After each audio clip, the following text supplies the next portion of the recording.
Chapter number 7 का हमारा चल रहा है विद्युत धारा के चुंबकीय प्रभाव।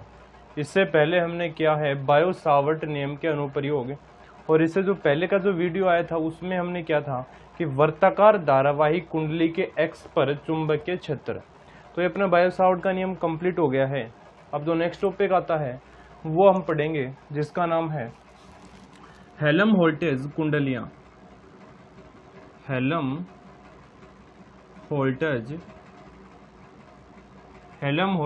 कुंडलियाँ।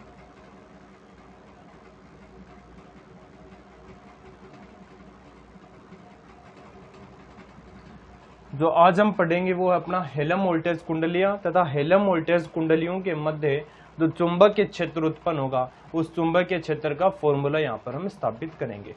तो सबसे पहले हम ये समझते हैं कि हेल्महोल्ट्ज़ कुंडलियाँ क्या होती हैं। तो लिखते हैं इसकी परिभाषा, दो समान वर्ताकार कुंडलियां, दो समान वर्ताकार कुंडलियां जिनमें समान परिमाण की विद्युत धारा समान दिशा में प्रवाहित हो रही है, समान दिशा में प्रवाहित हो रही है तथा जिनके मध्य की दूरी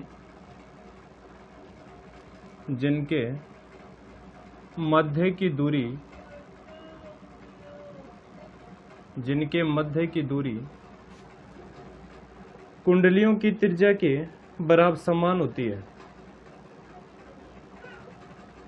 कुंडलियों की त्रिज्या के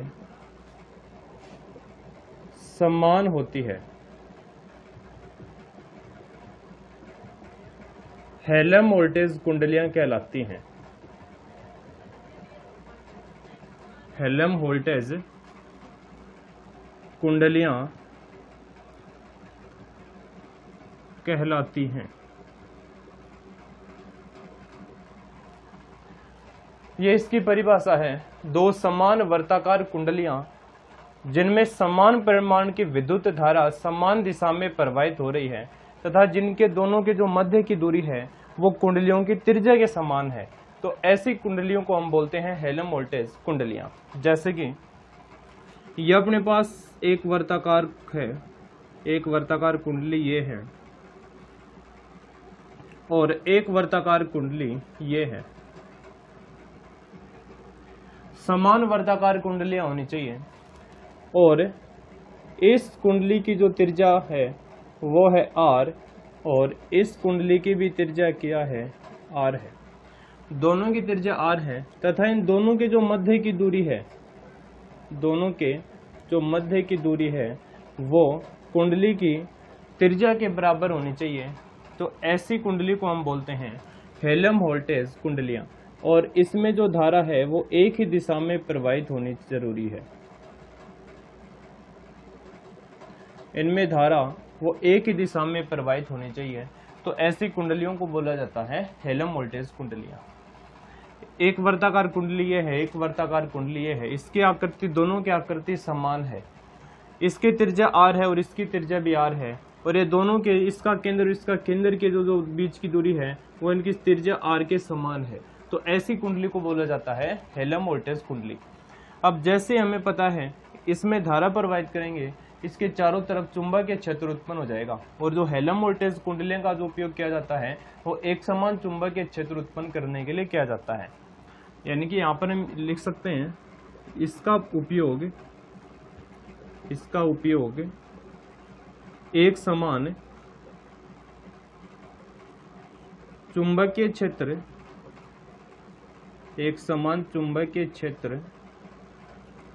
उत्पन्न करने के लिए किया जाता है।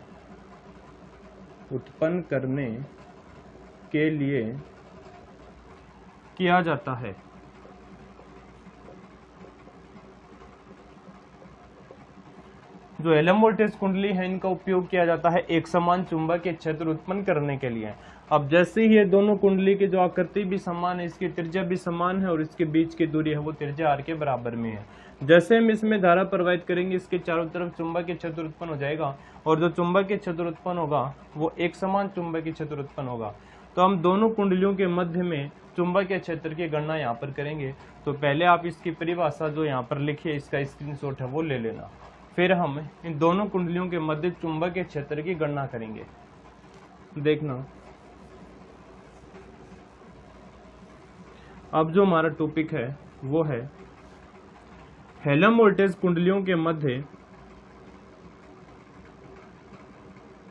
हेलम वोल्टेज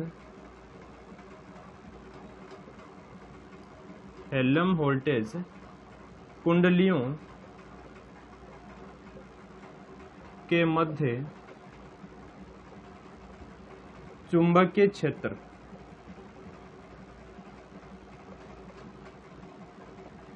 जो हेलम वोल्टेज कुंडलियां ली थी हमने तो उनके मध्य चुंबकीय क्षेत्र की हम गणना करेंगे।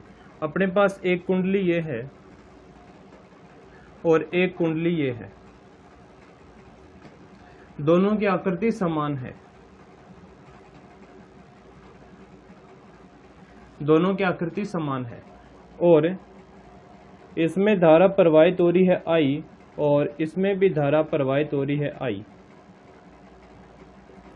इसकी जो त्रिज्या है वो है r और इस कुंडली की भी त्रिज्या क्या है, r है और इसके जो बीच की दूरी है वो हमें पता है कुंडली की त्रिज्या के बराबर में होती है। अब जैसे ये कुंडली है, इस कुंडली के कारण भी चुंबकीय क्षेत्र उत्पन्न होगा और ये जो कुंडली है इसके कारण भी चुंबकीय क्षेत्र उत्पन्न होगा। तो इस कुंडली के चुंबकीय क्षेत्र मान लेते हैं यहाँ पर मध्य में उत्पन्न हो रहा है B1।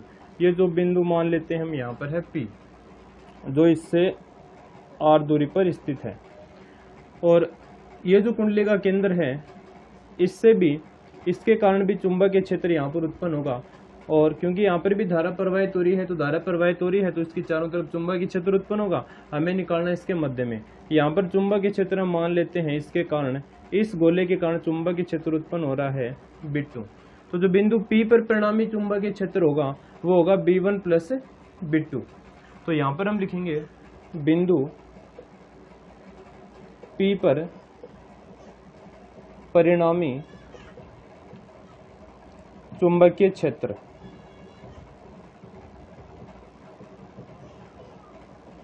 बिंदु P पर परिणामी चुंबकीय क्षेत्र ये दोनों है वो समान चुंबकीय क्षेत्र उत्पन्न होगा। तो हम क्या लिख सकते हैं, बिंदु B पर चुंबकीय क्षेत्र B बराबर B1 प्लस B2। हम इसको लिख देंगे समीकरण नंबर 1। ये B1 क्या है, इस कुंडली के कारण बिंदु P पर चुंबकीय क्षेत्र और B2 है इस कुंडली के कारण बिंदु P पर उत्पन्न चुंबकीय क्षेत्र। तो B इक्वल टू आ गया अपने पास B1 प्लस B2 और जो दोनों चुंबकीय क्षेत्र ये समान होंगे यानी कि B1 B2 है उसको हम क्या लिख सकते हैं B के बराबर में। तो B इक्वल टू अपने पास आ गया B प्लस B, तो B इक्वल टू अपने पास आ गया 2B या फिर हम इसको B1 B2 और B के बराबर में 2B लिख सकते हैं। अब जैसे कि इस गोले के कारण जो यहाँ पर चुंबकीय क्षेत्र उत्पन्न हो रहा है B1 उसका मान कितना आएगा, उसका फॉर्मूला हमने इससे पहले पढ़ा है। वर्ताकार धारावाही कुंडली के x के ऊपर चुंबकीय क्षेत्र में हमने केस नंबर 3 का किया था जब हमने x बराबर रखा था r/2। ये कंडीशन आपको पता होनी चाहिए। तो उसके लिए जो फॉर्मूला हमने स्थापित किया था वो था B1 equal to 4 μ0 Ni upon 5√5 into में r, ये फॉर्मूला स्थापित किया था। इसी प्रकार जो B2 है वो भी आएगा 4 μ0 Ni अपॉन 5√5 इंटू में r और जो B1 B2 है वो B के बराबर में है। तो ये मान हम रख देंगे इस समीकरण में। तो अपने पास B इक्वल टू कितना आएगा, ये हो गया 2 और जो B का मान है वो ये रहा क्योंकि B1 B2 है वो समान है। तो यहाँ पर हम लिखेंगे 4 μ0 Ni अपॉन 5√5 इंटू में आ गया है r। तो जो B इक्वल टू हम करेंगे वो 4 दूनी हो गए हैं 8 μ0 Ni बटे 5√5 इंटू में r, यानी कि ये जो अपने पास चुंबकीय क्षेत्र होगा वो होगा इन दोनों के जो मध्य भाग में उत्पन्न चुंबकीय क्षेत्र है उसका फॉर्मूला ये आएगा B equal to 8 μ0 NI upon 5/√5 into में r, या फिर हम इसको इस प्रकार से भी लिख सकते हैं B इक्वल टू 1.432 और μ0 NI अपॉन में 2r। तो B इक्वल टू 1.432 और ये होता है केंद्र पर चुंबकीय क्षेत्र, तो B केंद्र, क्योंकि हम इसको क्या करेंगे 2 से ऊपर गुणा कर देंगे और 2 से नीचे गुणा कर देंगे, यानी कि 2 से ऊपर नीचे भाग कर देंगे तो अपने पास में ये फॉर्मूला निकल के आएगा B equal to 1.432 μ0 NI upon 2r। तो 1.432 μ0 NI अपॉन 2r होता है वर्ताकार धारावाही कुंडली के केंद्र पर चुंबकीय क्षेत्र, तो यहाँ पर हमने लिख दिया B केंद्र। तो जो अपने पास दो एलम वोल्टेज कुंडली के जो मध्य भाग में चुंबकीय क्षेत्र आएगा वो केंद्र पर चुंबकीय क्षेत्र का 1.432 गुणा आएगा। तो इस प्रकार से अपना टॉपिक था हेलम वोल्टेज कुंडलियाँ। एक बार रिवाइज और करते हैं इसको। हेलम वोल्टेज कुंडलियाँ वो होती हैं कि दो समान वर्ताकार कुंडलियाँ जिसमें समान परिमाण की विद्युत धारा समान दिशा में प्रवाहित हो रही है तथा दोनों के जो मध्य की दूरी है कुंडलियों की वो कुंडली की त्रिज्या के समान है। तो ऐसी कुंडलियों को हम बोलते हैं हेलम वोल्टेज कुंडलियाँ। अब जो हेलम वोल्टेज कुंडलियाँ इसमें धारा प्रवाहित होगी तो इसके चारों तरफ चुंबकीय क्षेत्र उत्पन्न हो जाएगा और जो हेलम वोल्टेज कुंडलियों का प्रयोग है वो एक समान चुंबकीय क्षेत्र उत्पन्न करने के लिए किया जाता है। तो ये दो हमने एक समान वर्ताकार कुंडलियाँ यहाँ पर बनाई हैं। इसके कारण चुंबकीय क्षेत्र है B1 और इस कुंडली के कारण चुंबकीय क्षेत्र है B2। तो बिंदु P पर परिणामी चुंबकीय क्षेत्र होगा B equal to B1 plus B2, एक समान चुंबकीय क्षेत्र उत्पन्न करने के लिए किया जाता है, इसलिए B1 B2 बराबर में लिख दिया हमने B। और जो B का मान है वो हमने इससे पहले जो किया था वर्ताकार धारावाही कुंडली के X पर चुंबकीय क्षेत्र में केस नंबर 3 उसमें हमने ये फॉर्मूला निकाल लिया था B1 equal to 4 μ0 NI upon 5√5 into में R। अब ये मान हमने यहाँ पर रख दिया है। अब ऊपर नीचे हम इसको 2 से गुणा और 2 से भाग कर देंगे तो अपने पास आएगा 1.432 μ0 NI अपॉन 2R। और ये जो μ0 NI अपॉन 2R है ये कुंडली के केंद्र पर चुंबकीय क्षेत्र उत्पन्न होता है। अतः जो वर्ताकार धारावाही कुंडली के जो मध्य भाग में चुंबकीय क्षेत्र आएगा वो कुंडली के केंद्र पर चुंबकीय क्षेत्र का 1.432 गुणा आएगा। तो ये अपना टॉपिक यहाँ पर कंप्लीट हो गया है। और ये जो टॉपिक है ये जो अपना 13 मार्च को जो पेपर हुआ था उस पेपर में भी ये क्वेश्चन पूछा गया था, 4 नंबर में ये क्वेश्चन आया था। तो इसको आपको अच्छे तरीके से देख लेना है।